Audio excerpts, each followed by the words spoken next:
तो हेलो बच्चों, आज हमारा जो टॉपिक है वो है सॉल्ट पार्ट नंबर 3। तो पहले दो पार्ट हमने कंप्लीट कर दिए हैं, एसिड एंड बेस।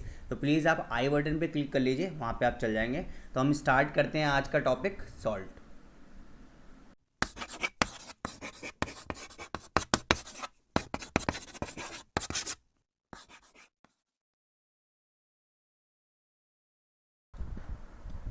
तो बच्चों, अब हम करते हैं हमारा टॉपिक सॉल्ट। तो सबसे पहले सॉल्ट क्या होता है वो देख लेते हैं हम, है ना। तो व्हाट आर सॉल्ट्स, तो मैं यहाँ पे डेफिनेशन लिख लेता हूँ। एक प्रॉपर नोट्स बनाना है आपको, ठीक है। तो मैं यहाँ लिखता हूँ, these are the chemical compounds, these are the chemical compounds which on dissolving in water produce positive charge particles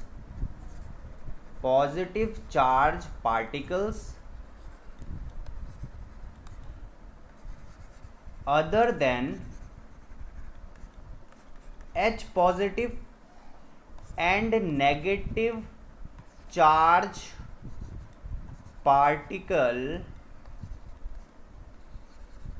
other than OH negative ions. ठीक है ना। इसका मतलब क्या है, हमारा सॉल्ट क्या कहता है भाई, सॉल्ट क्या है, केमिकल कंपाउंड है। जब वो पानी के साथ डिसॉल्व होता है तो भाई पॉजिटिव चार्ज आयन देता है और एक नेगेटिव चार्ज आयन देता है। अब जो पॉजिटिव चार्ज आयन देगा वो H प्लस, जरूरी नहीं कि वो H प्लस आयन ही दे, या फिर ज़रूरी नहीं है कि नेगेटिव में वो OH नेगेटिव आयन ही दे, वो कुछ भी दे सकता है। ठीक है। तो सॉल्ट क्या है कि भाई जब भी वाटर के साथ क्या होगा, डिसॉल्व होगा तो पॉजिटिव और एक नेगेटिव चार्ज आयन देगा अदर देन H प्लस और OH नेगेटिव। तो यहाँ पे एक एग्जांपल देख लेते हैं। यहाँ पे तो एग्जांपल लेता हूँ मैं, सबसे कॉमन है NaCl। ठीक है। NaCl को मैं क्या करता हूँ, ठीक है, यहाँ पे मैं इसको हीट देता हूँ, इसको तोड़ता हूँ। ठीक है। तो ये हो जाएगा Na positive plus Cl negative. तो देखो यहाँ पे पॉजिटिव अलग है, H तो नहीं है, और यहाँ पे नेगेटिव भी अलग है, OH भी नहीं है। तो यहाँ पे क्या हो सकता है भाई, सिंपल सॉल्ट क्या होता है भाई, कोई भी ऐसा कंपाउंड, केमिकल कंपाउंड जिसको मैं पानी के साथ डिसॉल्व करूँ तो भाई पॉजिटिव और नेगेटिव आयन देता है मुझे। सिंपल सी बात है। तो यहाँ तक तो क्लियर हो गया है ना। आगे बढ़ते हैं भाई, सॉल्ट कैन बी क्लासिफाइड। अब सॉल्ट कैसे क्लासिफाइड कर सकते हैं हम देख लेते हैं यहाँ पे। salts can be classified as, सबसे पहला पार्ट क्या है, salt can be classified as, simple पहला वाला क्या है, नॉर्मल सॉल्ट। दूसरा है हमारा एसिड सॉल्ट। तीसरा है हमारा बेसिक सॉल्ट। ठीक है। फोर्थ है हमारा डबल सॉल्ट। डबल सॉल्ट, क्या बात है ना। फिफ्थ है हमारा मिक्स्ड सॉल्ट। क्या है हमारा, मिक्स्ड सॉल्ट। ठीक है। एंड सिक्स्थ है हमारा कॉम्प्लेक्स सॉल्ट। ठीक है। अच्छा, यहाँ पे आपको बहुत इंपॉर्टेंट एक बात देखनी है कि भाई यहाँ से डबल सॉल्ट, मिक्स सॉल्ट और कॉम्प्लेक्स सॉल्ट जो है ना, ये आपके सिलेबस में नहीं है। ठीक है, नॉट इन सिलेबस। ठीक है। तो ये वाले तो मैं नहीं करूँगा। ठीक है। मैं आपको सिर्फ ये तीन बताऊंगा, नॉर्मल सॉल्ट क्या होता है, एसिड सॉल्ट क्या होता है और बेस सॉल्ट क्या होता है। ये आपके सिलेबस में ही नहीं है, तो आप अपनी बुक पे जाके देख सकते हैं। ठीक है, कोई दिक्कत तो नहीं आता। तो आते हैं हम हमारे नेक्स्ट टॉपिक में, जो कि है नॉर्मल सॉल्ट। तो बच्चों देखते हैं हमारा नॉर्मल सॉल्ट। तो यहाँ पे क्या कह रहा है, देखिए, ए salt formed by a complete replacement of replaceable hydrogen ions of an acid by a basic radical और मेटेलिक आयन। मतलब क्या है कि यहाँ पे कंप्लीट रिप्लेसमेंट हो रहा है एक हाइड्रोजन आयंस का। ठीक है ना। यहाँ पे बहुत इंपॉर्टेंट बात है, ये बहुत इंपॉर्टेंट है हमारा, by a complete replacement of replacement of replaceable hydrogen ions. ठीक है, ये बहुत इंपॉर्टेंट है। ये हमारा क्या कहता है, नॉर्मल सॉल्ट, कि भाई कोई भी सॉल्ट फॉर्म होता है जब उसका सॉल्ट फॉर्म, नॉर्मल सॉल्ट तभी फॉर्म होता है जब एक complete replaceable of replaceable hydrogen ion, है ना, एक पूरा रिप्लेस हो जाता है एक रिप्लेसेबल हाइड्रोजन आयन के, जब ऐसा होता है तभी वो हमारा नॉर्मल सॉल्ट कहलाता है। ठीक है, यहाँ पे मैं इसका एग्जांपल ले लेता हूँ सबसे पहले। तो यहाँ पे एग्जांपल देखते हैं। तो सबसे पहले हमारा एग्जांपल हो गया सोडियम क्लोराइड। ठीक है, सोडियम क्लोराइड हो गया NaCl। ठीक है, और एग्जांपल लेते हैं यहाँ पर, और एग्जांपल ले लेते हैं जैसे कि कॉपर CuSO4। ठीक है, कॉपर सल्फेट। ठीक है ना,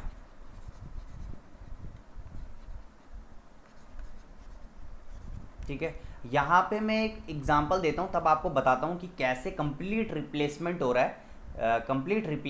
है, रिप्लेसेबल हाइड्रोजन आयंस का। ठीक है, तो यहाँ पे मैं एक एग्जांपल ले लेता हूँ। लेट सपोज HCl को मैं रिएक्ट कराता हूँ किसी भी बेस से, एसिड को रिएक्ट कराता हूँ मैं बेस से। ठीक है, ये मेरा एसिड है और ये मेरा बेस है। ठीक है, बेस मैं ले लेता हूँ NaOH।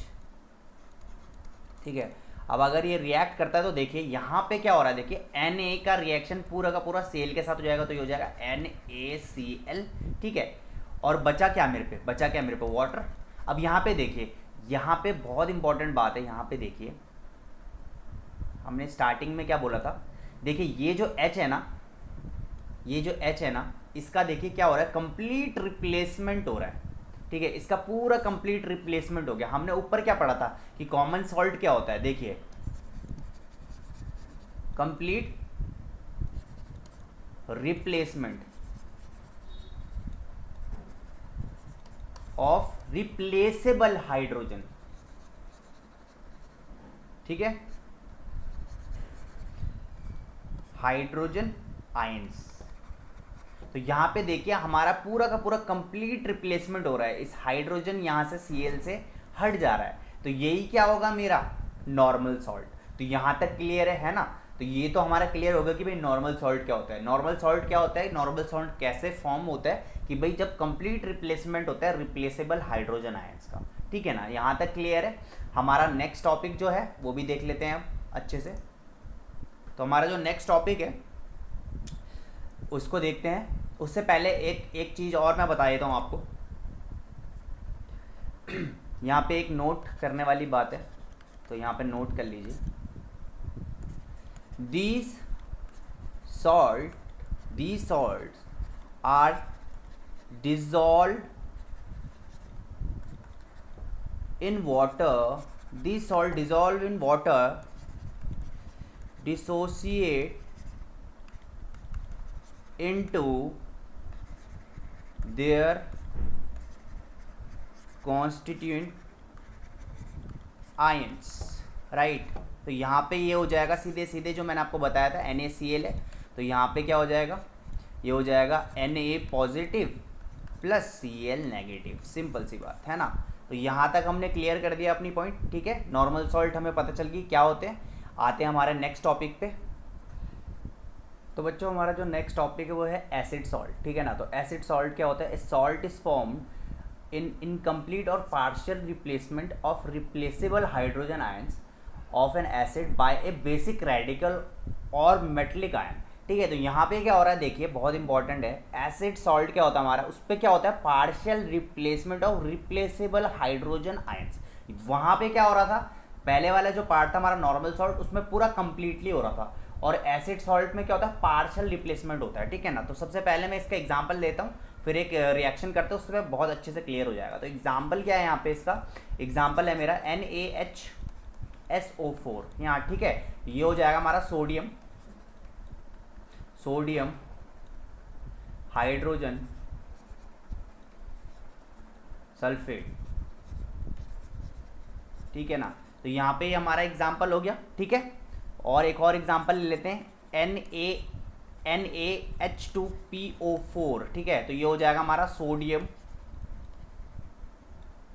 Dihydrogen phosphate. ठीक है, अच्छा यहाँ पे एक काम करते हैं, देखिए अभी हमने क्या बोला कि भाई एसिड सॉल्ट क्या होता है, जो कि partial replacement of replaceable hydrogen ions करता है, ठीक है ना। तो यहाँ पे मैं नीचे एक एग्जांपल लिखता हूँ बहुत अच्छे से, और फिर हमें क्लियर हो जाएगा कि ये क्या बात कर रहा है, ठीक है, एसिड सॉल्ट क्या होता है हमारा, ठीक है। तो यहाँ पे मैं एक एग्जांपल लेता हूँ, लेट सपोज H2SO4, मैंने एक एसिड लिया, ठीक है। एसिड का रिएक्शन अगर मैं बेस के साथ कराऊँ, ठीक है, तो NaOH ले लेता हूँ, ठीक है, ये मेरा बेस हो गया, ठीक है। एसिड का रिएक्शन मैंने बेस के साथ कराया, तो यहाँ पे देखिए क्या रिएक्शन होता है, तो देखो Na मैं लिख लेता हूँ NaH, एक H यहाँ से एक H गया, एक H यहाँ से मैंने इस पर लिख दिया NaHSO4, ठीक है। यहाँ से देखिए एक H गया ओनली, यहाँ पे मैं लिख लेता हूँ सिर्फ वन ही लेफ्ट हुआ, एक ही लेफ्ट हुआ, देखो इससे, तो NaHSO4 प्लस वाटर H2O। अच्छा अब यहाँ पे देखो ये कंप्लीटली नहीं हुआ, ठीक है ना, कंप्लीटली रिप्लेस नहीं हुआ, सिर्फ एक ही हुआ, तो ये क्या हो गया, पार्शियल हो गया या फिर इनकम्प्लीट हो गया। तो मैं क्या बोल सकता हूँ, पार्शियल, या फिर मैं बोल सकता हूँ इनकम्प्लीट। तो इसी को क्या बोला जाता है बच्चों, इसी को क्या बोला जाता है, आपको पता चल गया होगा, इसी को बोला जाता है एसिड सॉल्ट, है ना। अब ये क्या बना, मेरा एक सॉल्ट बन गया, ये क्या बन गया, वाटर, ठीक है ना। तो यहाँ पे क्या हुआ, देखिए यहाँ पे क्या हुआ कि यहाँ पे सिर्फ एक ही हाइड्रोजन लेफ्ट हुआ, ठीक है, वन लेफ्ट हुआ, ये कंप्लीटली नहीं हुआ, ये सिर्फ आधा हुआ, पार्शियल हुआ, इनकम्प्लीट हुआ, ठीक है ना। तो इसी को क्या बोला जाता है, हमारा एसिड सॉल्ट, है ना। तो यहाँ तक क्लियर हो गया होगा आपको। फिर आते हैं हमारा नेक्स्ट टॉपिक में, जो कि है बेसिक सॉल्ट, और मैं उसको लिख लेता हूँ, फिर मैं वहाँ पे पहुँचते हैं, चलो। तो बच्चों हमारा जो नेक्स्ट टॉपिक है वो है बेसिक सॉल्ट, ठीक है। अब यहाँ पे क्या है, डेफिनेशन देख लीजिए, a salt form by a partial और incomplete replacement of replaceable hydroxyl ions of diacidic और triacidic base of an acid radical. यहाँ तक क्या हो रहा है, अब यहाँ पे देख लेते हैं बेसिक सॉल्ट में क्या हो रहा है, a salt form by partial और incomplete replaceable of replaceable hydroxyl ions, hydroxyl ions मतलब OH नेगेटिव आयंस का रिप्लेसमेंट हो रहा है, ठीक है, पार्शली और फिर इनकम्प्लीटली, या तो पूरा नहीं हो पा रहा या फिर आधा हो रहा है, ठीक है ना। तो यहाँ पे एक एग्जांपल ले लेते हैं, फिर उसको बहुत अच्छे से समझ लेंगे। तो मैं एक एग्जांपल ले लेता हूँ यहाँ पे, लेट सपोज मैं ले लेता हूँ बेस के साथ जब मैं एसिड को रिएक्ट कराऊंगा, तो आपको पता है क्या क्या मिलता है, सॉल्ट मिलता है एक तो, और हमें वाटर मिलता है H2O, ठीक है। तो मैं यहाँ पे कोई एक बेस ले लेता हूँ, बेस ले लेता हूँ मैं CuOH होल ट्वाइस, ठीक है, प्लस एसिड ले लेता हूँ मैं HCl, ठीक है। यहाँ पे अब एक बहुत इंपॉर्टेंट बात है, क्या कह रहा है, रिप्लेसेबल ऑफ पार्शियल और इनकम्प्लीट ऑफ हाइड्रोक्सिल आयंस मतलब OH नेगेटिव आयंस। तो यहाँ पे देखिए ये OH की पावर 2 है यहाँ पे OH, तो यहाँ पे क्या होने वाला है, ये क्या करेगा, देखो जब इसके साथ रिएक्ट करेगा तो ये हो जाएगा CuOHCl प्लस H2O। अब यहाँ पे देखिए, यहाँ पे 2 था, तो यहाँ पे बस सिर्फ एक ही OH आया, मतलब एक OH लेफ्ट हो गया। तो यहाँ पे सिंपल सी बात ये है कि कंप्लीटली तो हो नहीं रहा, ऑब्वियस सी बात है, क्या हो रहा है, पार्शियली हो रहा है। अब वो भी किसका हो रहा है, OH का हो रहा है। तो यहाँ पे समझ में आ गया होगा कि भाई OH हाइड्रोक्सिल आयंस जो होंगे वो रिप्लेस हो जाएंगे, ठीक है, पार्शियल या फिर इनकम्प्लीटली। तो ये तो हमारा देखो एग्जाम्पल नंबर 1 हो गया, सिंपल सी बात है ना। यहाँ पे एक और एग्जाम्पल ले लेते हैं, फिर अच्छे से इसको कंप्लीट कर देंगे। तो let suppose MgOH whole twice का रिएक्शन अगर मैं HCl के साथ कराऊँ, तो यहाँ पे हमें सॉल्ट क्या मिलने वाला है, MgOHCl और वाटर हम निकाल देंगे पहले ही। तो यहाँ पे देखिए ये 2 OH था, तो यहाँ पे सिर्फ एक ही OH आया, only one OH negative ions आया और एक तो लेफ्ट हो गया। एक मतलब एक लेफ्ट क्या हो गया, एक वाटर के साथ चले गया, H2O के साथ चले गया। तो देखो ये पार्शियल है या इनकम्प्लीट है, रिप्लेस कर रहा हूँ मैं, इनकम्प्लीटली हो रहा है ये, वो भी OH नेगेटिव आयंस का, है ना। तो ये क्या हो जाएगा मेरा, सीधे सीधे ये हो जाएगा मेरा बेसिक सॉल्ट। तो यहाँ तक क्लियर हो गया हम लोगों को, कोई दिक्कत की बात नहीं है। आगे बढ़ते हैं हमारा। तो बच्चों जो हमारा नेक्स्ट टॉपिक है वो है जर्नल प्रॉपर्टीज़ ऑफ सॉल्ट, ठीक है ना। तो सॉल्ट की क्या जर्नल प्रॉपर्टीज़ है वो हम देख लेते हैं यहाँ पे। और चलिए देखते हैं। तो पहली क्या जर्नल प्रॉपर्टी है, सबसे पहले जो सॉल्ट होता है ना वो इलेक्ट्रोवेलेंट कंपाउंड होता है। तो मैं यहाँ लिख लेता हूँ सॉल्ट आर, लिख लो इसको अच्छे से, electrovalent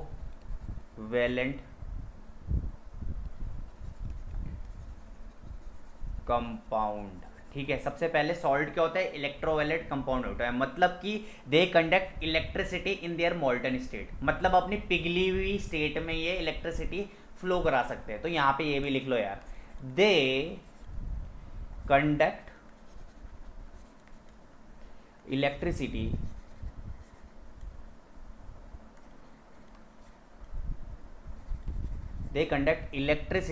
in their molten state। molten state मतलब पिघली हुई स्टेट, अपनी पिघली हुई में ये इलेक्ट्रिसिटी पास करवा सकते हैं, ठीक है ना। और as well as in aqueous state, molten state में भी, और एज वेल एज लिख लो, as well as aqueous state, है ना, एक्वस स्टेट या एक्वस सॉल्यूशन, ठीक है ना। यहाँ तक क्लियर हो गया कि भाई हमारा सॉल्ट क्या होता है, सॉल्ट आर कोवेलेंट कंपाउंड और they can conduct electricity in their molten state as well as in aqueous solution, ठीक है ना। यहाँ तक क्लियर हो गया, ये हमारा फर्स्ट पॉइंट था। हम अभी क्या देख रहे हैं, जनरल प्रॉपर्टीज ऑफ सॉल्ट देख रहे हैं। तो पहला वाला हमारा टॉपिक क्लियर हो गया कि भाई ये क्या होता है, इलेक्ट्रोवेलेंट कंपाउंड होता है। सेकंड होता है भाई salt are non volatile solids, ठीक है। यहाँ पे लिख लो आप कि जो हमारा सॉल्ट होता है are non volatile solids, non volatile solids that forms crystals, ठीक है, ठीक है। तो यहाँ पे देखिए कितना इजी है ये कि भाई सॉल्ट क्या होता है हमारा, नॉन वॉलेटाइल, सॉल्ट क्या होता है हमारा, नॉन वॉलेटाइल होता है, सॉलिड होता है, that forms crystal. Non volatile क्या होता है, मतलब जो ना इवेपोरेट नहीं हो पाते, नॉन वॉलेटाइल मतलब जो इवेपोरेट नहीं होते, है ना, which evaporate, which do not evaporate, मतलब इवेपोरेट होंगे तो हमें क्रिस्टल मिल जाएंगे, समझ में आया। नॉन वॉलेटाइल मतलब जो इवेपोरेट होते हैं, इवेपोरेट अगर होंगे तो वो मुझे क्रिस्टल मिलता है, इवेपोरेट नहीं होते, ये नॉन वोलेटाइल ये होता है, ठीक है। तो यहाँ तक तो क्लियर हो गया, हमारा सेकंड पॉइंट भी हमने कर लिया। अब हम आते हैं थर्ड वाले पॉइंट पे। तो जो थर्ड पॉइंट है हमारा वो क्या कह रहा है, थर्ड पॉइंट क्या कह रहा है भाई, सॉल्युबिलिटी ऑफ ए सॉल्ट। तो यहाँ पे देख लेते हैं solubility of a salt, solubility of salt. तो ये क्या कह रहा है, most of the salts are soluble in water. Solubility of salt क्या होता है, थर्ड वाला पॉइंट हमारा कि बहुत मोस्ट ऑफ द सॉलिड मतलब बहुत ज़्यादा, ज़्यादा से ज़्यादातर जितने भी सॉल्ट होते हैं वो सॉल्युबल हो जाते हैं पानी में, है ना। तो मैं यहाँ लिख लेता हूँ most of the salt are soluble in water. तो ये आप लिख लीजिए, थर्ड पॉइंट है हमारा सॉल्युबिलिटी ऑफ सॉल्ट, ठीक है ना। यहाँ तक हमारा थर्ड पॉइंट हो गया। आते हैं हमारा फोर्थ पॉइंट पे, ठीक है ना, फोर्थ पॉइंट पे आते हैं। फोर्थ पॉइंट है हमारा, लिख लीजिए, फोर्थ पॉइंट है हमारा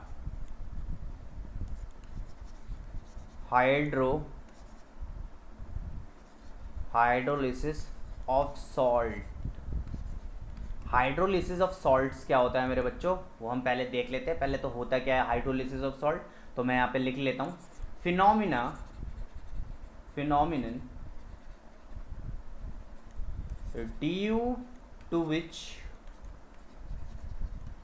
phenomenon due to which salt formed by a weak acid and a strong base। पहले मैं लिख लेता हूँ, phenomena due to which a salt form, ऐसा फिनोमेना जिससे सॉल्ट बनता है किसके मदद से, एक वीक एसिड या तो स्ट्रॉन्ग बेस के मदद से, ठीक है, by a weak acid and a strong base, और बाय या फिर किसकी मदद से, एक स्ट्रॉन्ग एसिड के मदद से, स्ट्रॉन्ग एसिड, स्ट्रॉन्ग एसिड के मदद से, या तो फिर वीक बेस की मदद से। ठीक है, तो यहाँ पे क्या होता है, हाइड्रोलिसिस ऑफ सॉल्ट क्या होता है कि भाई सॉल्ट फॉर्म होता है या तो वीक एसिड या स्ट्रॉन्ग बेस के वजह से, या फिर स्ट्रॉन्ग एसिड और वीक बेस के वजह से। ठीक है, विच रिएक्ट विद वाटर, जो कि वाटर के साथ रिएक्ट करता है, टू फॉर्म या फिर टू गिव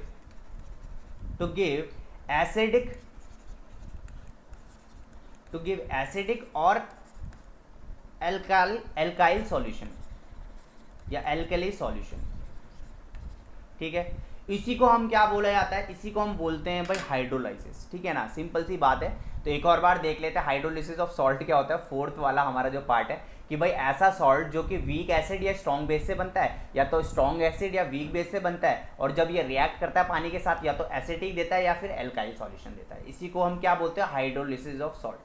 ठीक है, तो यहाँ तक हमारा क्या है, जनरल प्रॉपर्टीज हमारी पूरी फिनिश हो चुकी है। आगे हम बढ़ते हैं कि भाई आगे हम देखते हैं हमारा नेक्स्ट टॉपिक। ठीक है,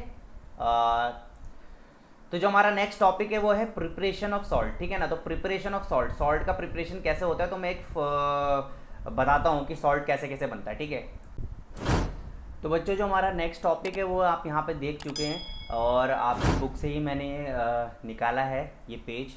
ठीक है, तो ये सबसे पहला जो टॉपिक है हमारा वो है प्रिपरेशन ऑफ सॉल्युबल सॉल्ट। तो प्रिपरेशन कैसे होता है हमारा एक सॉल्युबल सॉल्ट का, है ना, कैसे मैं इसको प्रिपेयर कर सकता हूँ सॉल्ट को। तो यहाँ पे मेथड दे रखे हैं और यहाँ पे रिएक्शन दे रखी है। तो सबसे पहले हम देखते हैं, सिंपल सा देखो, पहला वाला जो हमारा टॉपिक है वो है डायरेक्ट कॉम्बिनेशन। तो हमने 9th में पढ़ा है कि भाई डायरेक्ट कॉम्बिनेशन क्या होता है, कि यहाँ पे आपने क्या लिया, मेटल लिया, एक नॉन मेटल लिया, उसको रिएक्ट किया तो हमें सॉल्ट मिल गया। तो भाई सबसे पहला मेथड जैसे हम सॉल्युबल सॉल्ट को बना सकते हैं, तो पहला मेथड क्या है हमारा, डायरेक्ट कॉम्बिनेशन। ठीक है ना, डायरेक्ट कॉम्बिनेशन कर सकते हैं। और यहाँ पे देखिए, यहाँ पे हमें डायरेक्ट दे रखा है। तो यहाँ पे एग्जांपल देखिए, यहाँ पे सिंपल दे रखा है हमें एग्जांपल कि भाई Fe का रिएक्शन, 2Fe का रिएक्शन अगर मैं 3Cl2 के साथ कर रहा हूँ तो सीधे सीधे मुझे सॉल्ट मिल रहा है 2FeCl3। ठीक है, तो सॉल्ट कैसे मिल रहा है मुझे, देखो कैसे मिल रहा है। पहला जो मेथड है वो क्या है मेरा, डायरेक्ट कॉम्बिनेशन मेथड, कि डायरेक्ट मेटल का रिएक्शन अगर मैं नॉन मेटल के साथ कर रहा हूँ तो मुझे सॉल्ट मिल रहा है। तो देखिए यहाँ पे डायरेक्ट हमारा preparation of soluble salt first method हमारा पता चल गया कि क्या है भाई, डायरेक्ट कॉम्बिनेशन। अब आते हैं हम यहाँ पे देखिए सेकंड में आते हैं, ये है हमारा सिंपल डिस्प्लेसमेंट। अब आपको पता है डिस्प्लेसमेंट क्या होता है, जो भी हैवी मेटल होता है, जो ज़्यादा स्ट्रॉन्ग होता है, वो कम वाले को किक आउट कर देगा। तो यहाँ पे देखिए एक एक्टिव मेटल, सेकंड वाला जो हमारा मेथड है वो है सिंपल डिस्प्लेसमेंट। ठीक है ना, और यहाँ पे देखिए मेटल का रिएक्शन मैंने एक एसिड के साथ कराया तो मुझे सॉल्ट और हाइड्रोजन मिल गया। और यहाँ पे देखिए Zn प्लस H2SO4 का रिएक्शन अगर मैं कराता हूँ तो मुझे क्या मिल जाएगा, मुझे यहाँ पे मिल जाएगा एक सॉल्ट ZnSO4 और हाइड्रोजन गैस यहाँ लिबरेट हो जाएगी। ठीक है, ये देखिए, और यहाँ से मुझे फिर सॉल्ट मिल गया। तो सॉल्ट कैसे मिल सकता है मुझे, सॉल्युबल सॉल्ट। दूसरे मेथड मुझे कौन सा है हमारा, सिंपल डिस्प्लेसमेंट। तो ये वाला हमारा सेकंड मेथड है जो कि है सिंपल डिस्प्लेसमेंट। पहला वाला था कॉम्बिनेशन, डायरेक्ट कॉम्बिनेशन, दूसरा था सिंपल डिस्प्लेसमेंट। ठीक है, थर्ड वाला देखते हैं। थर्ड वाला है डिकम्पोजिशन। ठीक है, डिकम्पोजिशन में क्या हो रहा है, डिकम्पोज होना, टूटना। ठीक है, टूटना। तो यहाँ पे देखिए डिकम्पोज हो रहा है। तो यहाँ पे मैंने NaHCO3 लिया, सोडियम बाइकार्बोनेट लिया, और उस सोडियम बाइकार्बोनेट को मैंने HCl के साथ, हाइड्रोक्लोरिक एसिड के साथ जब रिएक्ट किया तो देखिए यहाँ पे मुझे क्या मिल गया, NaCl, Na और ये Cl मिल गया। ठीक है, सॉल्ट मिल गया, फिर हाइड्रोजन इससे टूट गया और कार्बन डाइऑक्साइड भी इससे टूट गया। तो ये क्या होगा मेरा, डिकम्पोजिशन रिएक्शन। सिंपल सी बात है ना। इसलिए देखिए मैंने ये वाला चार्ट आपकी बुक से इसलिए लिया ताकि टाइम थोड़ा इस टॉपिक का टाइम थोड़ा सा रिड्यूस हो जाए और यहाँ से आप लोग अच्छे से कॉपी भी कर लें। ठीक है ना, तो सबसे पहले देखिए हमारा पहला वाला क्या था, डायरेक्ट कॉम्बिनेशन मेथड, फिर था सिंपल डिस्प्लेसमेंट, तीसरा था डिकम्पोजिशन। ठीक है ना, ये किसका है, बाइकार्बोनेट का है और ये हमारे कार्बोनेट का। तो सिंपल है डिकम्पोजिशन रिएक्शन। ठीक है ना, मेथड डिकम्पोजिशन हो गया। फिर यहाँ पे देखिए डिकम्पोजिशन ऑफ क्लोराइड। अब क्लोराइड क्लोराइड का डिकम्पोजिशन, अगर क्लोराइड टूटता है तब भी हमारा क्या बनेगा, देखो तब भी हमारा बेस मिलेगा। तो देखो सॉरी सॉल्ट मिलेगा। तो देखो NaCl है और NaCl के साथ मैंने H2SO4 को क्या, तो यहाँ पे देखिए ये Cl टूटा, ये Cl टूटा, तो देखो ये किसके साथ NaHSO4, तो यहाँ पे मेरा क्या मिल गया, सॉल्ट मिल गया। तो यहाँ पे डिकम्पोजिशन ऑफ क्लोराइड भी है, ठीक है, डिकम्पोजिशन ऑफ कार्बोनेट, कार्बोनेट टूटेगा तो भी सॉल्ट मिलेगा। तो यहाँ पे बहुत अच्छे से आप एक बार इसका प्रॉपर नोट्स बनाना, ठीक है ना। फिर आते हैं हम यहाँ पे हमारा न्यूट्रलाइजेशन। तो न्यूट्रलाइजेशन रिएक्शन से भी हमारा सॉल्ट मिलता है। आपको पता है भाई एसिड का रिएक्शन अगर मैं बेस के साथ कराऊँ तो मुझे क्या मिलता है भाई, सॉल्ट मिलता है एक तो, और वाटर मिलता है, ठीक है। तो न्यूट्रलाइजेशन रिएक्शन से भी मुझे क्या मिलता है, सॉल्ट मिलता है। तो यहाँ पे न्यूट्रलाइजेशन रिएक्शन हमने करी हुई है बहुत अच्छे से, तो इस पर तो कोई डाउट नहीं है। इसलिए मैंने क्या किया, इसलिए मैंने ये पूरा चार्ट ही ले लिया ताकि हमारा टाइम बच जाए और आप प्रॉपर नोट्स बना सके इसमें से, ठीक है। ठीक है, यहाँ पे एक नोट करने वाली बात क्या है कि भाई soluble salts are prepared in solution only. जो सॉल्युबल सॉल्ट होते हैं वो सॉल्यूशन में ही बनते हैं, ठीक है ना। यहाँ तक क्लियर है। तो ये तो था हमारा प्रिपरेशन ऑफ सॉल्युबल सॉल्ट। अब प्रिपरेशन ऑफ इनसॉल्युबल सॉल्ट कैसे करना है वो हम देख लेते हैं हमारे नेक्स्ट टॉपिक पे। तो अब हमारा जो नेक्स्ट टॉपिक है वो है प्रिपरेशन ऑफ इनसॉल्युबल सॉल्ट, ठीक है। अब इनसॉल्युबल सॉल्ट को मैं कैसे प्रिपेयर कर सकता हूँ, सबसे पहले जो हमने सॉल्युबल सॉल्ट में किया था वैसे ही हम इनसॉल्युबल सॉल्ट में भी करेंगे। पहला पार्ट है हमारा डायरेक्ट कॉम्बिनेशन, डायरेक्ट कॉम्बिनेशन, ठीक है। तो डायरेक्ट कॉम्बिनेशन में डायरेक्ट मैं एग्जांपल ले लेता हूँ, ठीक है। तो मैं ले लेता हूँ जैसे PB का रिएक्शन अगर मैं S के साथ कराऊँ तो डायरेक्ट कॉम्बिनेशन से हमारा क्या मिल रहा है, PBS, ठीक है ना। तो ये हमारा क्या मिल गया, हमें सॉल्ट मिल गया, ठीक है। ऐसे ही एग्जांपल अगर मैं Fe का रिएक्शन S के साथ कराऊँ, ठीक है, तो मुझे क्या मिल रहा है, FeS। तो ये देखिए हमारा डायरेक्ट हमें डायरेक्ट कॉम्बिनेशन से हमें डायरेक्ट क्या मिल जाता है, सॉल्ट मिल जाते हैं, ठीक है। ये इनसॉल्युबल सॉल्ट्स है, ठीक है। आते हैं हमारा नेक्स्ट वाला पार्ट। तो एक तो हो गया हमारा डायरेक्ट कॉम्बिनेशन, सेकंड हो गया by combining, by the combination या बाय कंबाइनिंग बोल सकते हैं, by the combination of an acidic oxide, acidic oxide with acidic oxide with basic oxide.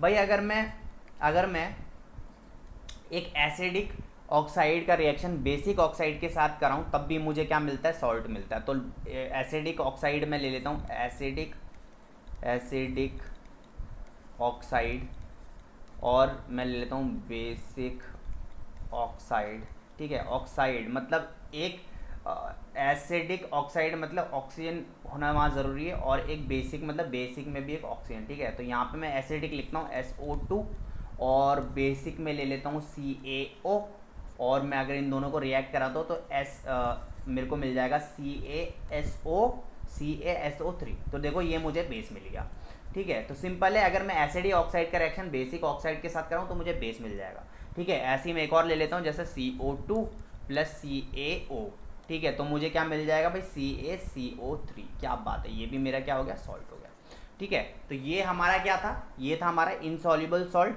का सेकंड, कैसे हम इनसॉल्युबल सॉल्ट प्रिपेयर कर सकते हैं। जैसे कि मैं एसिडिक ऑक्साइड का रिएक्शन बेसिक ऑक्साइड के साथ कराऊँ तो भी मुझे सॉल्ट मिलता है, ठीक है। तो ये हमारा सेकंड पार्ट हो गया। आते हैं हम हमारे थर्ड वाले पार्ट में कि कैसे थर्ड पार्ट में कैसे हम इनसॉल्युबल सॉल्ट बना सकते हैं, ठीक है। तो थर्ड पार्ट हम लिख लेते हैं, यहाँ पे लिखते हैं, या मैं बोल सकता हूँ जैसे कि थर्ड वाला हमारा जो पार्ट है, बाय डबल डिकम्पोजिशन रिएक्शन। अगर मैं डबल डिकम्पोजिशन रिएक्शन करता हूँ तो भी मुझे क्या मिलने वाला है, एक सॉल्ट मिलने वाला है। तो यहाँ पे लिख लेता हूँ जैसे कि मैं BaCl2 का रिएक्शन अगर मैं H2SO4 के साथ कराऊँ तो मुझे मिल जाएगा BaSO4 + 2HCl, राइट। तो देखिए यहाँ पे डबल डिकम्पोजिशन रिएक्शन हो रही है। Ba के साथ देखो SO4 आ गया और Cl के साथ H2 के साथ Cl आ गया, तो ये मेरा क्या हो गया, डबल डिकम्पोजिशन हो गया, और यहाँ से मुझे क्या मिल गया, देखिए सॉल्ट मिल गया। ठीक है, तो ये हमारा थर्ड वाला पॉइंट था। ऐसे ही अब हम देखते हैं कि हमारा फोर्थ पार्ट से कैसे हम इनसॉल्युबल सॉल्ट बना सकते हैं। ठीक है, देखते हैं हमारा फोर्थ पार्ट। तो बच्चों जो हमारा फोर्थ पार्ट है, फोर्थ पार्ट क्या है, an insoluble salt, an insoluble salt can also be obtained from another insoluble salt। ठीक है, बाय डबल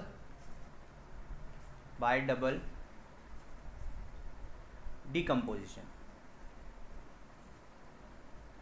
ठीक है, तो ये हमारा फोर्थ वाला पार्ट है, कैसे हम एक इनसॉल्युबल सॉल्ट प्रिपेयर कर सकते हैं। तो मैं क्या कर सकता हूँ, ये हमारा फोर्थ पार्ट क्या है कि भाई अगर मैं कोई भी एक इनसॉल्युबल सॉल्ट लूँ और उसको एक और इनसॉल्युबल सॉल्ट के साथ क्या कर दूँ, कंबाइन कर दूँ। ठीक है, या रिएक्ट करा दो उसके साथ with the help of double decomposition, तो मुझे एक और सॉल्ट मिल जाएगा। ठीक है, अनदर इनसॉल्युबल सॉल्ट मिल जाएगा। ठीक है ना, तो यहाँ पे एग्जांपल ले लेता हूँ मैं। एग्जांपल है हमारा लेड सल्फेट PbSO4। ठीक है, तो ये हमारा एक एग्जांपल है।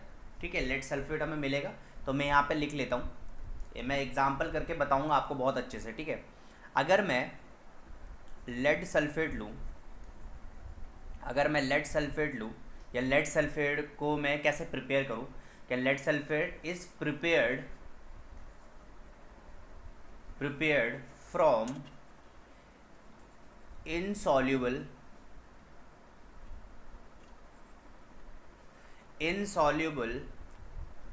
या फिर मैं बोल सकता हूँ कि भाई insoluble lead sulphate is prepared from insoluble lead carbonate, insoluble lead carbonate, lead carbonate. दोबारा से देख लेते हैं भाई, insoluble lead sulphate is prepared from insoluble lead carbonate, और इनसॉल्युबल लेड कार्बोनेट से बनता है, या मैं बोल सकता हूँ PbCO3 से, और इनसॉल्युबल लेड ऑक्साइड से, या मैं बोल सकता हूँ PbO से। ठीक है, तो मैं यहाँ क्या बोल सकता हूँ, देखो मेरा क्या था, insoluble lead sulphate is prepared from insoluble lead carbonate और इनसॉल्युबल लेड ऑक्साइड। ठीक है ना, तो ये कैसे हमें मिलेगा। ठीक है, ये कैसे हमें मिलेगा, सबसे पहले मुझे क्या करना होगा, देखिए यहाँ पे इसको प्रॉपर, इसको आप लिखते रहिए, फिर मैं आपको एक प्रॉपर तरीके से इससे ही बता रहा हूँ। ठीक है, सबसे पहले मुझे क्या करना पड़ेगा, first converting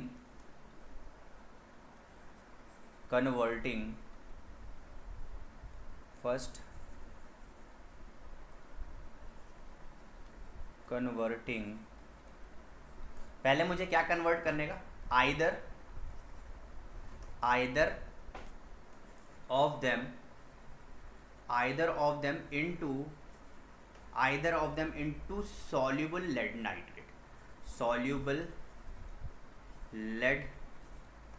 nitrate.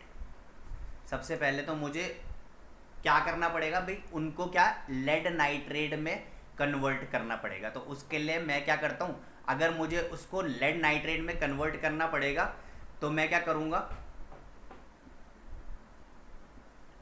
First converting either of them into soluble lead nitrate with किसकी मदद से, नाइट्रिक एसिड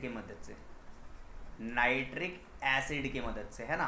तो मैं क्या करता हूँ, सबसे पहले इक्वेशन यहाँ पे लिख लेता हूँ और उसके बाद हम रिएक्ट कराते हैं। तो देखो PbO, ठीक है, लेड ऑक्साइड का रिएक्शन मैं नाइट्रिक एसिड के साथ कराता हूँ HNO3, ठीक है, तो अगर मैं इसके साथ इसका रिएक्शन कराता हूँ तो मुझे क्या मिलने वाला है, देखो PbNO3 whole twice plus water, ठीक है। और अगर मैं यहाँ पे लेड कार्बोनेट CO3 का रिएक्शन, लेड कार्बोनेट का रिएक्शन नाइट्रिक एसिड के साथ कराता हूँ, HNO3 का रिएक्शन, HNO3 कराता हूँ, लेड कार्बोनेट का रिएक्शन फिर मैं किसके साथ कराता हूँ, नाइट्रिक एसिड के साथ कराता हूँ, तो फिर मुझे क्या मिलेगा, लेड नाइट्रेट मिल जाएगा। तो PbNO3 होल ट्वाइस, ठीक है, प्लस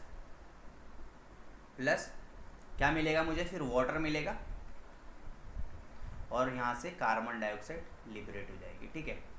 और यहाँ पे देखिए, तो मैंने क्या बोला भाई आपको कि अगर कोई भी दो इनसॉल्युबल सॉल्ट है उसको मिला दो तो भी मुझे इनसॉल्युबल सॉल्ट ही मिले। यहाँ पे मैंने क्या किया, देखिए, फर्स्ट कन्वर्टिंग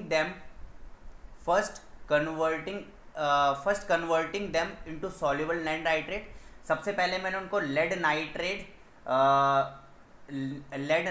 क्या किया, मैंने सबसे पहले लेड नाइट्रेट में चेंज किया with the help of nitric acid. तो देखो लेड नाइट्रेट में मैंने उसको चेंज कर दिया। अब यही सॉल्यूशन को अगेन इसी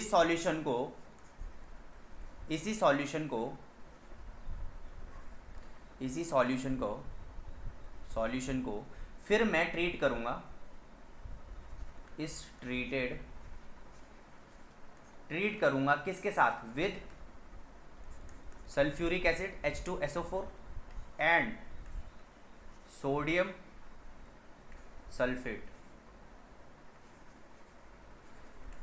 किसके साथ, सल्फ्यूरिक एसिड के साथ और सोडियम सल्फेट के साथ, ठीक है ना। तो यहाँ से देखिए, अब इसी इक्वेशन को मैं सल्फ्यूरिक एसिड के साथ और सोडियम सल्फेट के साथ फिर से रिएक्ट करूँगा, तो देखिए मुझे एक इनसॉल्युबल सॉल्ट मिलेगा। तो यहाँ पे मैं लिख लेता हूँ PbNO3 होल ट्वाइस के साथ अगर मैं H2SO4 का रिएक्शन कर रहा हूँ तो मुझे देखो क्या मिल रहा है, PbSO4, ये देखिए मिल गया मुझे, ठीक है, लेड सल्फेट, और यहाँ पे क्या मिल गया मुझे, HNO3। और फिर अगर मैं PbNO3 होल ट्वाइस का रिएक्शन अगर मैं सोडियम सल्फेट के साथ कराऊँ, ठीक है, Na2SO4 के साथ कराऊँ, तो फिर से मुझे क्या मिलेगा, PbSO4, ठीक है, लेड सल्फेट मिल गया, और प्लस यहाँ पे क्या मिल गया मुझे, एक एसिड कह रहा हूँ मैं, सॉरी, एक NaNO3 है ना, सोडियम नाइट्रेट मिल गया। तो देखो यहाँ तक कितना इजी हो गया हमारे लिए, है ना। तो मैंने क्या किया, एक बार दोबारा से देख लेते हैं, ऊपर चलते हैं और एक बार अच्छे से देखेंगे दोबारा से कि भाई यहाँ पे क्या बोला गया, ठीक है। Insoluble salt can B obtain from another insoluble salt, तो बाय डबल डिकम्पोजिशन। तो सबसे पहले देखो मैंने क्या ढूंढा यहाँ पे, इनसॉल्युबल लेड सल्फेट कैसे बनता है, जब मैं एक इनसॉल्युबल लेड कार्बोनेट PbCO3 या फिर PbO को रिएक्ट करता हूँ, ठीक है। तो यहाँ पे देखो PbCO3 और PbO को पहले मैंने क्या किसके साथ रिएक्ट कराया, नाइट्रिक एसिड के साथ कराया, ताकि मुझे एक सॉल्युबल लेड नाइट्रेट मिले। और इसी लेड नाइट्रेट का रिएक्शन जब मैंने H2SO4 के साथ, और इसी लेड नाइट्रेट का रिएक्शन जब मैंने सोडियम सल्फेट के साथ कराया, तो देखिए मुझे क्या मिल गया, फिर से एक इनसॉल्युबल सॉल्ट मिल गया। तो यहाँ तक आपका क्लियर हो गया होगा, कोई डाउट नहीं होगा, ठीक है। आगे हम बढ़ते हैं हमारे नेक्स्ट टॉपिक की तरफ। तो बच्चों जो हमारा नेक्स्ट टॉपिक है वो है हमारा lab preparation of some normal salt and acidic salt, है ना, एसिड सॉल्ट। तो यहाँ पे जो हमारा पहला वाला पार्ट है वो है हमारा आयरन क्लोराइड और anhydrous ferric chloride by synthesis. Second topic है हमारा, सेकंड लैब प्रिपरेशन, कैसे हम लैब में सॉल्ट प्रिपेयर कर सकते हैं, वो है copper second sulphate by decomposition. Third है हमारा zinc sulphate by displacement, and fourth है हमारा sodium sulphate by neutralisation reaction, है ना। तो यहाँ पे सबसे पहले हम क्या करने वाले हैं, आयरन क्लोराइड और iron third chloride and anhydrous ferric chloride by synthesis. तो यहाँ पे मैंने यहाँ पे नीचे ले आया हूँ और आपकी बुक से मैंने सीधे सीधे ये निकाला है फ्लास्क, ठीक है। तो यहाँ पे क्या किया है, देखिए एक यहाँ पे हमें एक फ्लास्क लिया है, ठीक है, और यहाँ पे मैंने देखो Cl2 क्लोरीन को यहाँ पे निकाला, और इसके अंदर क्या भरा हुआ है, हमारा सल्फ्यूरिक एसिड भरा हुआ है। तो यहाँ पे ये देखिए जो CO2 है यहाँ से इसके इस ट्यूब से जाएगी और यहाँ पे एक ट्यूब लिए, उसके अंदर मैंने क्या लिया, आयरन वायर को हीट किया है, ठीक है। आयरन वायर है यहाँ पर लगी हुई और इसको मैंने हीट अप किया है। तो जब आयरन वायर को मैंने हीट अप किया और यहाँ से क्लोरीन भी आ रहा है, तो ये क्या होगा, इस ट्यूब से आके ये यहाँ इस ट्यूब पे यहाँ पे डिपॉजिट हो जाएंगे और ये यहाँ पे कैसे डिपॉजिट हो जाएंगे, देखो ये आयरन क्लोराइड बन गया, ठीक है। अब कुछ आयरन क्लोराइड यहाँ से बाहर निकलने की कोशिश भी करेंगे, राइट। तो यहाँ पे हमने क्या दे रखा है, ये कैल्शियम क्लोराइड है, ठीक है। ये क्या है भाई, एक डेलिक्विसेंट सब्सटेंस है जो कि जितना भी मॉइस्चर होगा ना वो उसको एब्जॉर्ब कर लेगा। तो सीधे सीधे क्या है हमारी, सीधे सीधे हमारी क्या है, डायरेक्ट कॉम्बिनेशन की ये क्या है, रिएक्शन है, ठीक है। इसको हम डायरेक्टली ऐसे नहीं कर सकते, इसको हमें ऐसे लैब में ही करना पड़ेगा, क्योंकि सीधे सीधे क्या, मैं अगर इसको डायरेक्टली अगर मैं ऐसे ही कर दूं तो ये क्या हो जाएगा, ये सारा का सारा जितना भी मॉइस्चर है एब्जॉर्ब कर लेगा और ये हमारा रिएक्शन, ये लैब में जो हमारा सॉल्ट है वो बन ही नहीं पाएगा। तो सबसे पहले मैं इसके रिएक्शन लिख लेता हूँ। तो यहाँ देखो 2Fe plus 3Cl2 gives FeCl3, right. तो ये मेरी क्या आ गई, सबसे पहले तो मेरी ये क्या आ गई, इक्वेशन बन गई, ठीक है। अब यहाँ पे एक बात बहुत इंपॉर्टेंट है कि ये कैल्शियम क्लोराइड का क्या काम है, ठीक है। सबसे पहला क्या है कि भाई हमारा जो कैल्शियम क्लोराइड होता है बहुत ही हाई डेलिक्विसेंट सब्सटेंस होता है, ठीक है, हाईली डेलिक्विसेंट,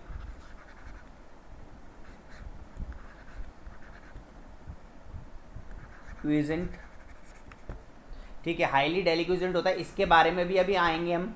डेलिक्विसेंट क्या होता है कि जो मॉइस्चर एब्जॉर्ब कर लेता है पूरा हमारे जितने भी एटमॉस्फेयर है वहाँ से, ठीक है। और so it highly deliquescent, so it is kept with the fused calcium chloride, ठीक है। It is kept with the fused calcium chloride, ठीक है। तो इसलिए हमें क्या है, इसके साथ एक फ्यूज्ड कैल्शियम क्लोराइड के साथ इसको रखा गया, ठीक है, ताकि क्या है कि यहाँ से इससे जितना भी मॉइस्चर हो ये एब्जॉर्ब कर ले, ठीक है ना। तो अब यहाँ पे देखते हैं, ये हमारी प्रिपरेशन है, ठीक है ना। यहाँ पे हमने देखा कि यहाँ से गई क्लोराइड, यहाँ से गया और यहाँ पे हीट हो रहा था आयरन वायर्स और यहाँ से ये क्या हो गया, सॉलिड आयरन क्लोराइड हमें यहाँ पे डिपॉजिट हो गया, ठीक है। और सोडियम सॉलिड आयरन क्लोराइड यहाँ पे हमारा डिपॉजिट हो गया। एक और चीज़ बहुत इंपॉर्टेंट है बच्चों, यहाँ पे देख सकते हैं आप। तो यहाँ पे आप एक पॉइंट लिख लीजिए, नोट कर लीजिए, ठीक है, यहाँ नोट कर लो। Anhydrous FeCl2 can not be prepared by simple heating. ये सिंपल हीटिंग से प्रिपेयर नहीं हो सकता भाई, साफ सीधी बात है। Can not be prepared by simple heating, ठीक है, सिंपल हीटिंग से प्रिपेयर नहीं हो सकता, ठीक है ना। क्यों, देखते हैं यहाँ पे। द हाइड्रेटेड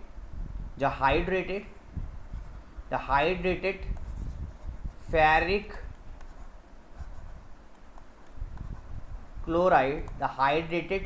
क्लोराइड जो कि है हमारे FeCl3.6H2O on heating, simple heating the hydrated ferric chloride which is FeCl3 plus 6H2O because on heating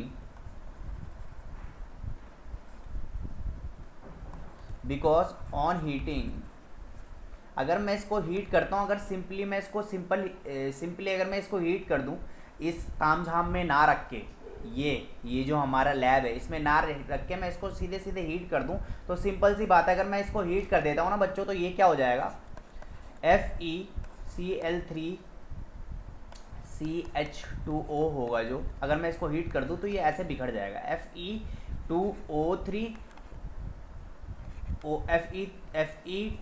Fe2O3H2O और मुझे एक मुझे और क्या मिल जाएगा, HCl मिल जाएगा। तो यहाँ पे देखिए ऐसे टूट जाएगा, बिखर जाएगा, ठीक है। इसलिए ये सिंपली नहीं हो सकता हीट, ठीक है, इसलिए इसको हम लैब में प्रिपेयर करते हैं। तो ये हमारा फर्स्ट वाला पार्ट था, ठीक है। अब हमारा सेकंड वाला पार्ट देख लेते हैं। सेकंड वाला पार्ट क्या था हमारा, कि भाई हमारा कॉपर सेकंड, ठीक है, copper second sulphate, copper second sulphate by decomposition, है ना, डीकम्पोजिशन,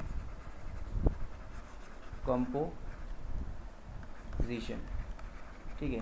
ये सेकंड वाला पार्ट है हमारा कि भाई copper second sulphate by decomposition हम कैसे मिल सकते हैं। तो यहाँ पे मैं इसकी फ़ोटो लेकर आता हूँ, फ़ोटो से अच्छे से बताता हूँ आप।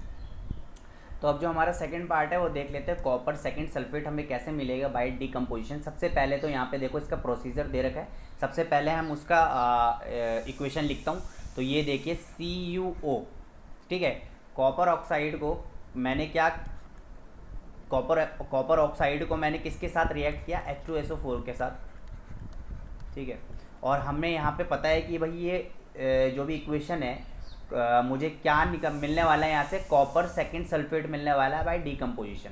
तो कॉपर ऑक्साइड के साथ मैंने H2SO4 सल्फ्यूरिक एसिड का रिएक्शन किया, तो क्या मिला मुझे, कॉपर सल्फेट प्लस 2H2O, ठीक है, और मुझे वाटर मिल गया। अब यहाँ पे ये कैसे मिला देखिए।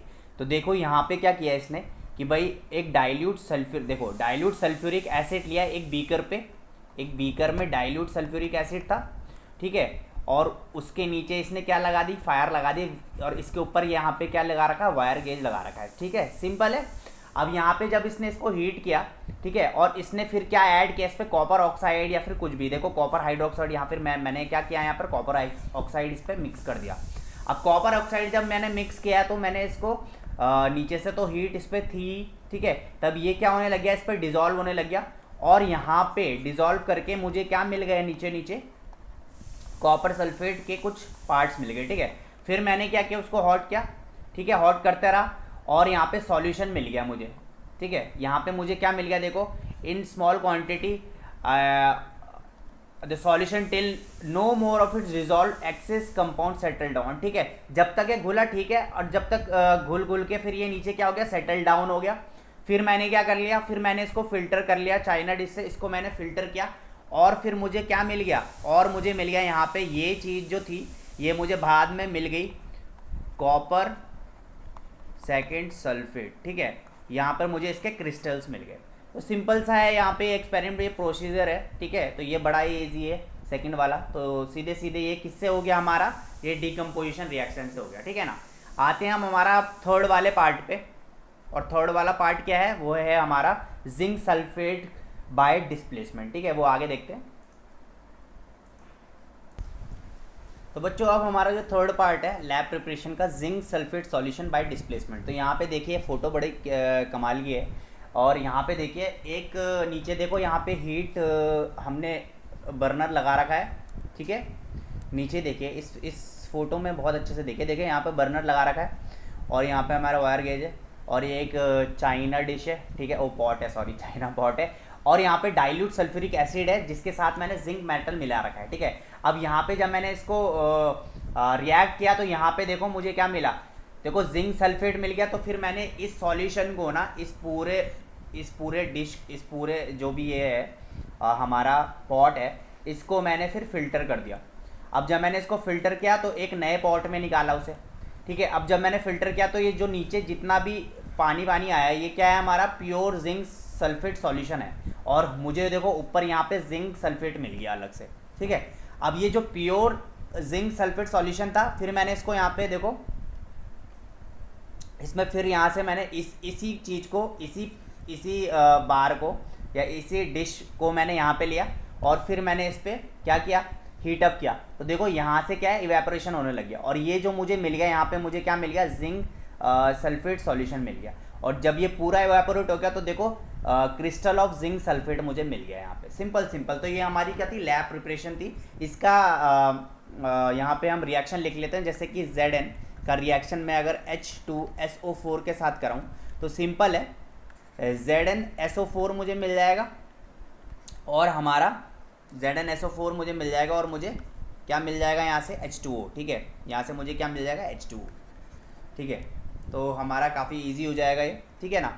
तो ये हमारा काफ़ी इजी, हमें पता चल गया कि भाई जिंक मेटल, जिंक मेटल का अगर मैं डाइल्यूट सल्फ्यूरिक एसिड के साथ कराऊँ तो मुझे क्या मिल जाएगा, वाटर के साथ कुछ क्रिस्टल मिलेंगे, तो ये हमारा क्रिस्टल हो जाएगा, ठीक है। ओके, तो यहाँ पे देख लीजिए, यहाँ पे आप बैलेंसिंग कर लेना, बैलेंस काम करना आपका काम है, ठीक है ना। तो यहाँ तक हमारा क्लियर हो गया। हमारा लास्ट देखते हैं, अब हमारा लास्ट है हमारा सोडियम सल्फेट, ठीक है, सोडियम सल्फेट का रिएक्शन। तो बच्चों अब हमारा जो टॉपिक है नेक्स्ट वाला वो है सोडियम सल्फेट, है ना। अब हमें लैब में सोडियम सल्फेट कैसे बनाना है, बाय न्यूट्रलाइजेशन रिएक्शन। तो यहाँ पे देखिए, यहाँ पे एक डायग्राम है, ठीक है।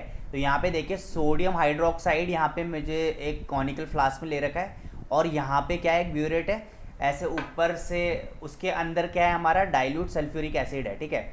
अच्छा, यहाँ पे क्या कर रखा है, देखिए ये जो सोडियम हाइड्रोक्साइड है इस पे एक फिनोफ्थलीन ऐड कर रखा है, और इसका जो कलर है ना, इसका जो कलर है वो पिंक हो रखा है, ठीक है। उसका कलर क्या है, थोड़ा पिंक पिंक सा हो रखा है। मैं इस पे यहाँ से अलग से पिंक लेकर आता हूँ, pink pink pink pink pink, ठीक है। ये जो सॉल्यूशन हो गया ना, ये थोड़ा पिंक सा हो रखा, ठीक है, ऐसे करके पिंक हो गया ये सॉल्यूशन।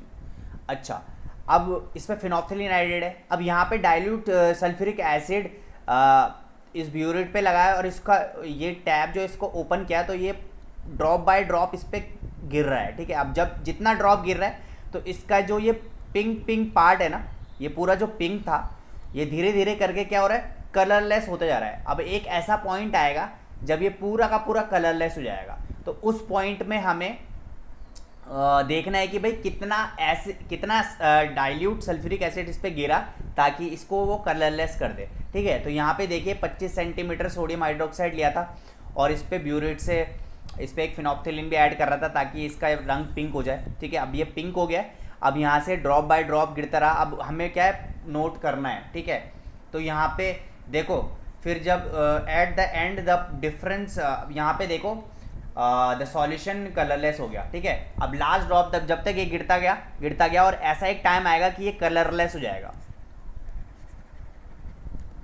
अब ऐसा एक टाइम आएगी जब ये कलरलेस हो जाएगा। जब वो कलरलेस हो जाएगा, वहाँ पे हमने ब्यूरेट का ये टैप जो है बंद कर देना है, और फिर रीडिंग देखनी है। तो उस रीडिंग में, अब जब रीडिंग देखनी है, तो जहाँ से स्टार्ट किया था और जिस रीडिंग में वो कलरलेस हो गया, तो जो स्टार्टिंग देखो, तो difference between the two reading is the volume of acid required, ठीक है। तो वही क्या होगा, वही वॉल्यूम ऑफ एसिड रिक्वायर हुआ इसको कलरलेस करने के लिए, ठीक है। तो सिंपल है, ये सिंपल एक्सपेरिमेंट था। और इसका एक बार वो देख लेते हैं, हमारा रिएक्शन देख लेते हैं। तो जैसे NaOH को मैंने रिएक्ट किया किसके साथ, डाइल्यूट सल्फ्यूरिक एसिड के साथ, H2SO4 के साथ। तो क्या मिला मुझे, न्यूट्रलाइजेशन रिएक्शन है, तो Na2SO4 प्लस 2H2O, राइट। तो यहाँ पे मैं इसको 2 लिख लेता हूँ। तो देखो सिंपल है, न्यूट्रलाइजेशन एसिड का रिएक्शन, बेस एसिड का रिएक्शन बेस के साथ, तो सॉल्ट और वाटर मिल जाता है मुझे। तो सिंपल है, क्लियर है, यहाँ तक क्लियर हो गया होगा बच्चों। तो अब आते हैं हमारा नेक्स्ट टॉपिक पे, ठीक है। तो बच्चों यहाँ पे अब हमारा जो नेक्स्ट टॉपिक है वो है हमारा वाटर ऑफ क्रिस्टलाइजेशन, ठीक है। तो यहाँ पे देखिए, some salt while crystallising out from their solution unite with a definite quantity of water which is known as the water of crystallisation. Simple सी बात क्या है कि भाई कोई भी सॉल्ट है, उस पर अगर वाटर है मिक्स्ड, ठीक है, और unite with a definite quantity of water, कोई भी सॉल्ट है और किसी कोई भी सॉल्ट अगर डेफिनेट क्वांटिटी ऑफ वाटर, एक यूनिक क्वांटिटी ऑफ वाटर के साथ मिक्स होता है, तो उसी को हम क्या बोलेंगे, वाटर ऑफ क्रिस्टलाइजेशन, ठीक है ना। सिंपल है। अब यहाँ पे देखिए, यहाँ पे एक कॉपर सल्फेट क्रिस्टल है, ठीक है, और उस पर वाटर मौजूद होगा। उस पर अगर मैं हीटअप कर रहा हूँ, तो देखो यहाँ पे ये जो वाटर ऑफ ड्रॉपलेट्स है, ड्रॉप ऑफ वाटर से ये क्या है, रिमूव हो जा रही है इस क्रिस्टल को अगर मैं हीट कर रहा हूँ, तो कुछ इसके क्रिस्टल जो मौजूद होंगे इसमें पानी, ठीक है, वो इससे क्या हो गया, रिमूव हो गए। तो ये देखिए, ये जो ड्रॉप्स ऑफ वाटर है यहाँ पे, ये जो ड्रॉप्स ऑफ वाटर है, इसको मैं कैसे टेस्ट करूँगा, ठीक है, इसको कैसे मैं टेस्ट करूँगा। तो यहाँ तक तो आपको समझ में आ गया होगा कि भाई वाटर ऑफ क्रिस्टलाइजेशन क्या होता है, ठीक है ना। कुछ सॉल्ट होते हैं, ठीक है, कुछ सॉल्ट होते हैं while crystallising out of their solution. जब वो क्रिस्टलाइजिंग आउट होते हैं, मतलब या जब वो क्रिस्टल, देखो यहाँ पे बिल्कुल जैसे removal of crystallising by heat, तो रिमूवल ऑफ वाटर, ठीक है, while crystallising out from their solution they unite with the water, ये वाटर के साथ यूनाइट कर जाते हैं, ठीक है, and which is known as a water of crystallisation. जब ये वाटर के साथ यूनाइट करते हैं कुछ सॉल्ट, उसी को क्या बोलते हैं, वाटर ऑफ क्रिस्टलाइजेशन। और यहाँ पे देखिए, यहाँ पे क्या हो रहा है, removal of water of crystallisation by heat. तो यहाँ पे देखो एक कॉपर सल्फेट क्रिस्टल था जो वाटर के साथ ऐड हो रखा था, जब मैंने उसको हीट किया तो उससे वाटर रिमूव हो गया। अब इस वाटर को मैं कैसे टेस्ट करूँ, तो यहाँ पे देख लेते हैं, टेस्ट फॉर कंडेंस वाटर। तो इस वाटर को मैं कैसे टेस्ट कर सकता हूँ, सबसे पहले अगर मैं इसको किसी भी लिटमस पेपर के साथ रखूँ या लिटमस पेपर के साथ करूँ या इसको मैं चेक करूँ, तो ये क्या होगा, न्यूट्रल रहेगा। तो यहाँ पे लिख लेता हूँ पहले, it is neutral to litmus paper के साथ ये क्या रहने वाला है, न्यूट्रल रहने वाला है। सिंपल, पहली बात ये जो वाटर निकला है यहाँ से, इससे क्रिस्टल से, ठीक है। सेकंड क्या होने वाला है, ये टेस्ट देख रहे हैं हम, सेकंड क्या होने वाला है, अगर मैं इसमें ना एनहाइड्रस कॉपर में अगर इस पर क्या कर दूँ, स्प्रेड कर दूँ, एनहाइड्रस कॉपर सल्फेट, अगर मैं इस पे एनहाइड्रस कॉपर सल्फेट क्या कर दूँ, इस पानी में वाटर पे स्प्रेड कर दूँ, ठीक है, तो यहाँ पे क्या हो जाएगा, ब्लू क्या हो जाएगा, ब्लू पैच फॉर्म हो जाएगा उस टेस्ट ट्यूब में, ब्लू दिखने लगेगा। तो इससे मुझे पता चल जाएगा कि भाई ये क्या है, वाटर, ठीक है। इससे मुझे पता चल जाएगा कि भाई ये क्या है, हमारा कंडेंस वाटर है, ठीक है, ये हमारा कंडेंस वाटर है। थर्ड क्या होगा, अगर मैं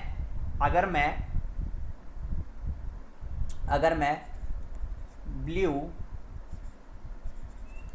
CaCl2 को, ठीक है, अगर मैं ब्लू CaCl2 को इस वाटर के साथ रिएक्ट करता हूँ तो वो क्या हो जाने वाला है, वो पिंक हो जाएगा, पिंक हो जाएगा, ठीक है ना।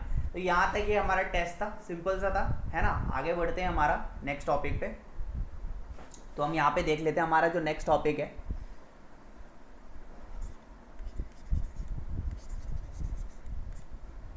Crystalline solids not containing water of crystallisation.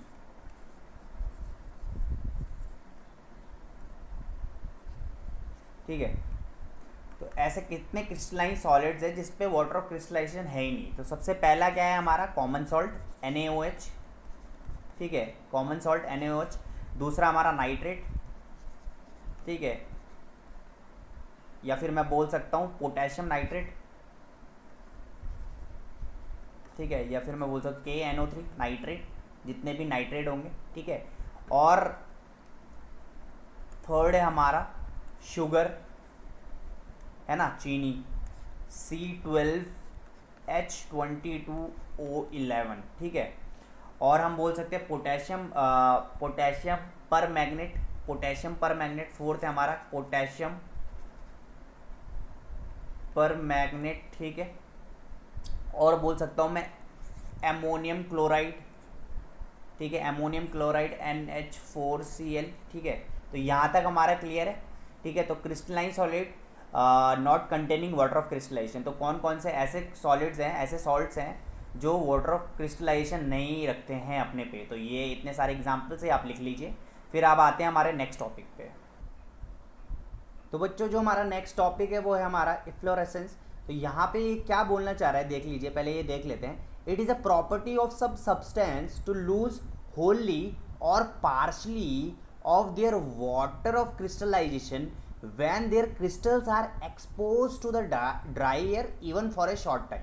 मतलब क्या कि जैसे कि मैंने कोई क्रिस्टल लिया और ये अगर ड्राई एयर के इन्वायरमेंट में आ गया तो ये क्या करेगा, जो इसकी ड्राई एयर होगा ये क्या करेगा, इसके अंदर जितने भी वाटर मॉलिक्यूल्स है, वाटर ऑफ क्रिस्टलाइजेशन है, उसको क्या करेगा, या तो कंप्लीटली लॉस कर देगा या फिर पार्शली लूज कर देगा।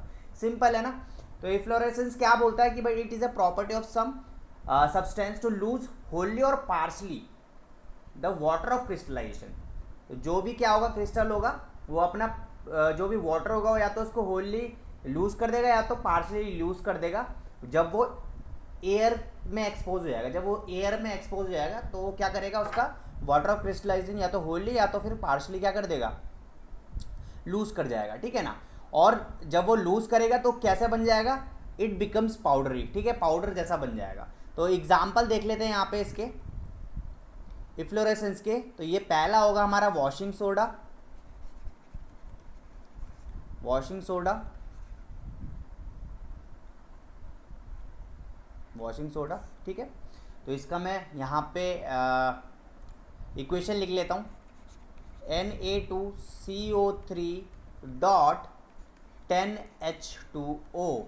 और जब मैं इसको ड्राई एयर में या फिर हमारे इन्वायरमेंट ड्राई एयर में मैं इसको रखूँगा तो ये ब्रेक हो जाएगा, और ये ब्रेक होके हो जाएगा Na2CO3 dot H2O plus 9H2O, right. तो ये हमारा क्या हो जाएगा, वॉशिंग सोडा, ठीक है ना। यहाँ पे मैंने एग्जांपल ले लिया, एक और एग्जांपल ले लेते हैं। एक और एग्जांपल है हमारा इप्सम, ठीक है, ठीक है, इप्सम सॉल्ट। अब यहाँ पे मैं इसका इक्वेशन लिख लेता हूँ। तो ये हो जाएगा MgSO4 डॉट 7H2O। और जब मैं इसको ड्राई एयर में रखूँगा या ड्राई एयर में एक्सपोज करूँगा तो ये हो जाएगा MgSO4 dot H2O plus 6H2O, right. तो ये देखिए यहाँ से इसने सारा का सारा क्या है, वाटर इससे एब्जॉर्ब कर लिया यहाँ पे, ये देखिए, ये देखिए, ठीक है ना। तो ये हमारा बहुत ही ज़्यादा इंपॉर्टेंट है, ठीक है। एक नोट यहाँ पे हमेशा याद रखना है, इफ्लोरेसेंस में एक नोट हमेशा याद रखना कि नोट क्या है हमारा, नोट बहुत इंपॉर्टेंट है यहाँ पे। मैं इसको रेड पेन से बना लेता हूँ कि याद रखिए कि भाई जो भी हमारा इफ्लोरेसेंस है वो डायरेक्टली प्रोपोर्शनल होता है टेम्परेचर के, ठीक है। मतलब टेम्परेचर अगर जितना ज़्यादा होगा ना उतना ही क्या होगा, इवेपोरेशन, उतना ही वाटर मॉलिक्यूल जो भी है ज़्यादा निकलेंगे, ज़्यादा क्या होने वाला है, इफ्लोरेसेंस होगा, ठीक है। तो जितना ज़्यादा टेम्परेचर उतना ज़्यादा इफ्लोरेसेंस, ठीक है ना। तो याद रखिए ये बहुत इंपॉर्टेंट है। तो हमारा अब देखते हैं हमारा नेक्स्ट टॉपिक। तो बच्चों जो हमारा नेक्स्ट टॉपिक है वो है हाइग्रोस्कोपिक सब्सटेंसेस। तो यहाँ पे मैंने इसकी डेफिनेशन लिख ली है, आप लिख लीजिए। A certain substance absorb moisture from atmosphere without dissolving in it, ठीक है ना। ए सर्टेन सब्सटेंस जो कि क्या करता है, एब्जॉर्ब करता है मॉइस्चर, ठीक है, absorb moisture from the atmosphere. कोई भी सब्सटेंस ले लीजिए, लेट सपोज ये माउस है, और ये माउस एक ऐसा सब्सटेंस है जो कि क्या कर रहा है, एब्जॉर्ब कर रहा है सारे मॉइस्चर को विदाउट डिजॉल्विंग, और ये इस पर डिजॉल्व भी नहीं हो रहा। तो सिंपल सी बात है, ठीक है ना। तो certain substance absorb moisture from the atmosphere, ठीक है। कोई भी एक सब्सटेंस है जो मॉइस्चर एब्जॉर्ब कर रहा है एटमोसफियर से विदाउट डिजॉल्विंग इन इट, ठीक है। तो ये हमारा क्या होता है, हाइग्रोस्कोपिक सब्सटेंस। इसमें क्या होता है, एग्जांपल जैसे कंसंट्रेटेड H2SO4 सल्फ्यूरिक एसिड हो गया, ठीक है, क्विकलाइम हो गया, CaO क्विकलाइम हो गया, सिलिका हो गया, सिलिका जेल हो गया, ठीक है। ये हमारे कुछ एग्जाम्पल है। और हमारा फॉस्फोरस पेंटाऑक्साइड हो गया, फॉस्फोरस पेंटाऑक्साइड हो गया, ठीक है। ये कुछ हमारे एग्जाम्पल्स है, ठीक है। तो हाइग्रोस्कोपिक सब्सटेंस यहाँ तक क्लियर हो गया, ठीक है। अब आते हैं हमारे नेक्स्ट टॉपिक पे। तो भैया अब हमारा जो नेक्स्ट टॉपिक है वो है डेलिक्विजेंट सब्सटेंस। अब डेलिक्विजेंट सब्सटेंस क्या होता है, सबसे पहले ये आप देख लीजिए। तो डेलिक्विजेंट सब्सटेंस क्या होता है हमारा, ये क्या करते हैं, ये एक ऐसे सब्सटेंस होते हैं जो कि क्या होते हैं, when expose to the atmosphere, जब ये एटमोसफियर पर रहते हैं। जैसे कि ये एक डेलिक्विजेंट सब्सटेंस है, लेट सपोज मैंने ऐसे रख दिया इसको, और ये क्या है, देखो ये एटमोसफियर पे क्या हो गया, एक्सपोज हो गया, ठीक है। एटमोसफियर पे जब ये एक्सपोज हुआ तो ये क्या करेगा, ये क्या करेगा, ये सब्सटेंस क्या करेगा, ये सारा का सारा मॉइस्चर जितना भी एटमोसफियर में सब ले लेगा अपने में। तो इसने क्या किया, सारा मॉइस्चर क्या कर लिया, एटमोसफियर का सारा मॉइस्चर अपने में ले लिया। और फिर जो ये मॉइस्चर इसने लिया ना, ये क्या करेगा, सारा मॉइस्चर जो भी है ये अपने में ले लेगा, और ये क्या बन जाएगा, मॉइस्ट बन जाएगा। क्या बन जाएगा, ये एटमोस्फेरिक प्रेशर ले लेगा और ये मॉइस्ट बन जाएगा। और फिर क्या करेगा, ये सब्सटेंस क्या करेगा, जब ये थोड़ा मॉइस्ट हो जाएगा, गीला हो जाएगा, तब ये क्या करेगा, ultimately dissolve the absorb water forming saturated solution. और जो भी इसके अंदर वाटर जो भी इसके अंदर वाटर होगा, ठीक है, जो इसने क्या किया, एब्जॉर्ब किया, वो क्या करेगा, इस सॉल्यूशन के साथ क्या करेगा, डिजोल्व हो जाएगा और एक सैचुरेटेड सॉल्यूशन बना लेगा। सिंपल सी बात। तो यहाँ पे मैं एक और दोबारा से इसकी डेफिनेशन पढ़ लेता हूँ। A substance when expose to the atmosphere at ordinary temperature absorb moisture from the atmospheric air and become moist. और ये मॉइस्ट बन जाएगा, और ये जब मॉइस्ट बनेगा तो ये क्या करेगा, वाटर जो इसके अंदर होगा ये फॉर्म करेगा, एब्जॉर्ब कर, जो इसके अंदर वाटर होगा वो उससे क्या बना देगा, ये सैचुरेटेड सॉल्यूशन बना देगा इसी के अंदर। तो ये क्या होते हैं हमारे डायलिक्विजेंट सब्सटेंसेस। तो इसके एग्जाम्पल बहुत सारे हैं, देख लेते एक एक करके। तो सबसे पहला हमारा एग्जाम्पल क्या है, एग्जाम्पल नंबर 1 NaOH, ठीक है, जिसको हम कास्टिक सोडा भी बोलते हैं, कास्टिक सोडा, ठीक है ना। फिर KOH, कास्टिक पोटैश, ठीक है, ठीक है। फिर हम बोल सकते हैं मैग्नीशियम क्लोराइड, ठीक है ना, मैग्नीशियम क्लोराइड। फिर जिंक क्लोराइड, फिर कैल्शियम क्लोराइड, ठीक है। ये जितने भी एग्जाम्पल्स है आप अपनी बुक से देख सकते हैं, ठीक है ना। ये क्या होते हैं, डायलिक्विजेंट सब्सटेंस, ठीक है। ये क्या करते हैं, मॉइस्चर एब्जॉर्ब करते हैं पूरे, कहाँ से, हमारे एटमॉस्फेयर से। और जब ये मॉइस्चर एब्जॉर्ब कर लेते हैं ना, तो इसके अंदर वाटर मॉलिक्यूल प्रेजेंट होगा, ये मॉइस्ट हो जाते हैं और ये अंदर ही एक सैचुरेटेड सॉल्यूशन बना लेते हैं। सिंपल है, सिंपल, कोई दिक्कत की बात नहीं। तो अब जो हमारा लास्ट टॉपिक है वो भी देख लेते हैं बहुत अच्छे से, फिर ये फिनिश हो जाएगा पूरा हमारा सॉल्ट का पोर्शन। तो बच्चों जो हमारा लास्ट टॉपिक है वो है drying agent and dehydrating agent. तो मैं डायरेक्ट इसका क्या करते हैं डिस्टिंग्विश कर रहा हूँ, और डायरेक्ट डिहाइड्रेटिंग एजेंट और ड्राइंग एजेंट के बारे में भी देख लेते हैं। तो ड्राइंग एजेंट क्या होगा भाई, साफ सीधी बात ये है कि भाई ये क्या करते हैं, they remove moisture from other substance. ये क्या करते हैं, मॉइस्चर ले दूसरे सब्सटेंस से क्या कर देते हैं, मॉइस्चर रिमूव कर देते हैं, है ना।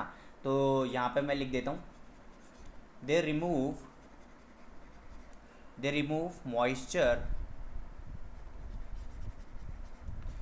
Moisture from other